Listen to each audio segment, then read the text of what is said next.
पैसे कमाता। व्यापारी के पास एक गधा था। वो सामान की बोरी उस पर लादता और बाजार में बेचने जाता। व्यापारी अपने गधे का बहुत ख्याल रखता था। वो जानता था कि गधा उसके व्यापार के लिए बहुत जरूरी है। गधे को बहुत साफ और स्वस्थ रखता, उसे बहुत बढ़िया खाना देता। गधा जवान और शक्तिशाली था। वो ढेर सारी बोरियां लेकर बाजार चलता था, लेकिन गधा आलसी भी था। उसे काम करना पसंद नहीं था। वो सिर्फ बैठना, खाना खाना, आराम करना और सोना चाहता था। अरे, फिर से बाजार जाना पड़ेगा। मालिक मुझे कभी भी छुट्टी नहीं देते। मुझे छुट्टियाँ बहुत पसंद हैं। शायद उन्हें आराम की जरूरत नहीं है, पर मुझे है। लेकिन गधे को ये नहीं पता था कि अगर व्यापारी एक दिन भी छुट्टी लेगा और बाजार नहीं जाएगा तो उसे कितना नुकसान होगा। और फिर पैसे नहीं तो गधे को भी खाना नहीं। बाजार की मांग के अनुसार व्यापारी रोज कई प्रकार की वस्तुएं बेचता था, जैसे दाल, अनाज, सब्जियां, मसाले और फल भी। व्यापारी रोज गधे को लेकर गांव से निकल पड़ता था। बाजार पहुंचने के लिए उन्हें एक नदी पार करनी पड़ती थी। व्यापारी बहुत ही संभाल के गधे को नदी पार कराता। एक दिन व्यापारी के एक दोस्त ने उसे बताया कि बाजार में नमक की बहुत मांग है। अरे वाह, मुझे बताने के लिए शुक्रिया दोस्त। अब मुझे नमक बेचना शुरू करना चाहिए। और जल्दी ही व्यापारी ने नमक की 12 बोरियां तैयार की बेचने के लिए। उसने 6 बोरियां गधे की पीठ पर लादना शुरू किया। तब उसे एहसास हुआ कि बोरियां काफी भारी थी। गधा चल भी नहीं पा रहा था। अरे रे, बेचारा गधा, उस पर ज्यादा वजन पड़ गया होगा। ठीक है, मैं एक बोरी कम करता हूँ, जिससे वजन कम हो जाएगा। गधे को कोई तकलीफ न हो, इसलिए व्यापारी ने एक बोरी उसकी पीठ से उतार दी। लेकिन फिर भी गधा आगे नहीं बढ़ रहा था।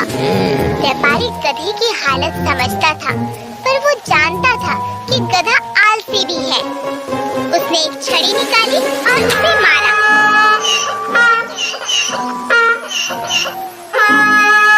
अरे अब चलो भी, इतने आलसी मत बनो। तुमने बहुत आराम कर लिया है। अब हमें बाजार जाना है।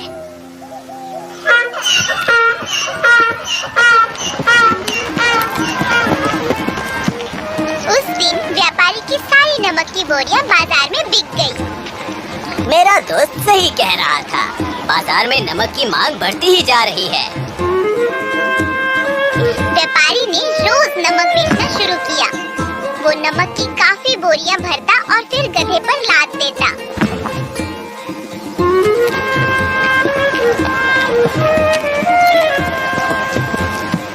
गधा कभी 5 तो कभी 6 बोरियां लेकर बाजार चलता।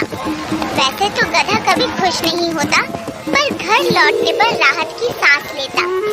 व्यापारी के सारे नमक की बोरियां खत्म हो चुकी थी, इसलिए गधे को थोड़ा आराम मिला।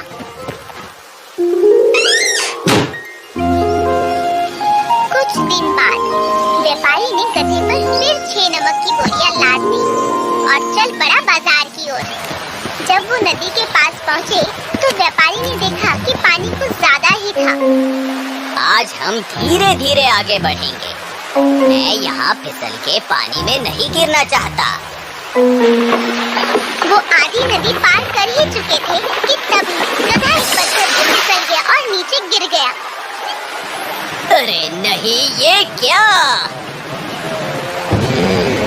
व्यापारी ने जैसे तैसे गधे को ऊपर खींचा और उसे नदी पार कराई। गधा डर और सदमे में था, पर उसे कुछ महसूस हुआ। अरे वाह, बोरियां अभी भी मेरी पीठ पर हैं, पर उसका वजन मुझे पता क्यों नहीं चल रहा? जरूर इस नदी में कोई जादुई शक्ति है। अरे वाह, अरे वाह। गधा ये नहीं जानता था कि नदी में कोई जादुई शक्ति नहीं थी, बल्कि जब वो गिरा तो बोरियों का सारा नमक पानी में घुल गया, इसलिए उसे हल्का महसूस हो रहा था। क्योंकि अब बोरियों में नमक ही नहीं था। अरे, मेरी सारी मेहनत बेकार गई। अब मैं बाजार में क्या बेचूंगा? चलो अच्छा है कि मेरे गधे को कुछ नहीं हुआ। अब बाजार जाना बिल्कुल बेकार है। मैं अब वापस घर ही जाता हूँ। क्या? पीठ पर कोई वजन नहीं और काम से भी छुट्टी? ये तो सच में जादू है। अरे वाह, अरे वाह। अपनी अधूरी सवारी करके गधा घर लौटा। उसके पास पूरा दिन पड़ा था। उसने भरपेट खाया और सो गया। वो बहुत खुश था। अगले दिन व्यापारी ने फिर 6 बोरियां भरी और गधे पर लाद दी और बाजार की ओर चल पड़ा।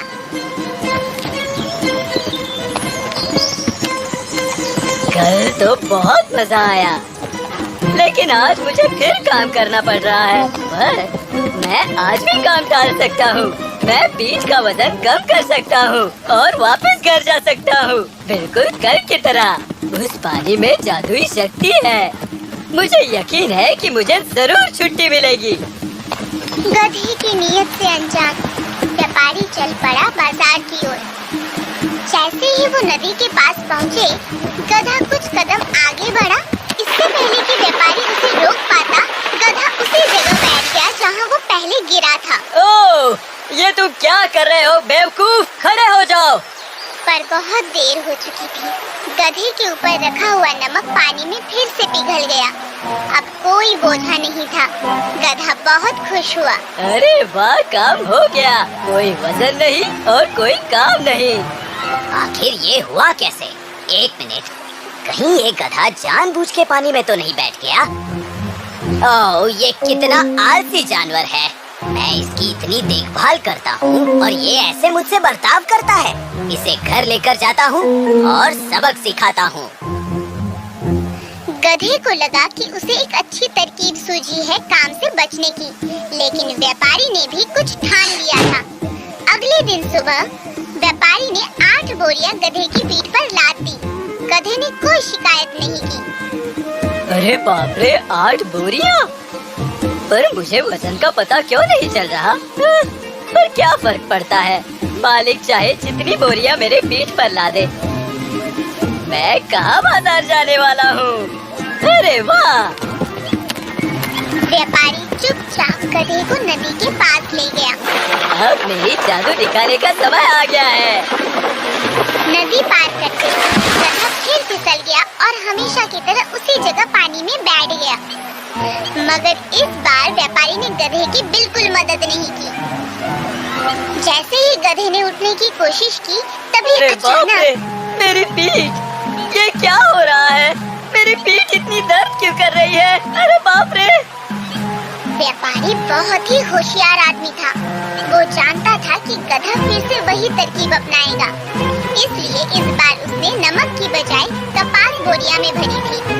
जैसे ही गधा पानी में बैठ गया, कपास ने पानी सोख लिया और भारी हो गया।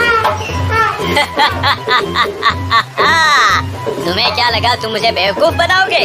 अब तुम्हें बाजार जाकर फिर घर लौटना होगा, वो भी ये 8 बोरियां लेकर। अरे नहीं, ये क्या? ये वजन तो बहुत ज्यादा है। मेरी पीठ! गधा समझ गया कि पानी में कोई जादू नहीं था। अब उसे 8 भारी कपास की बोरियां लेकर बाजार जाकर वापस घर लौटना था। उस दिन के बाद गधे ने कभी भी पानी में बैठने की हिम्मत नहीं की।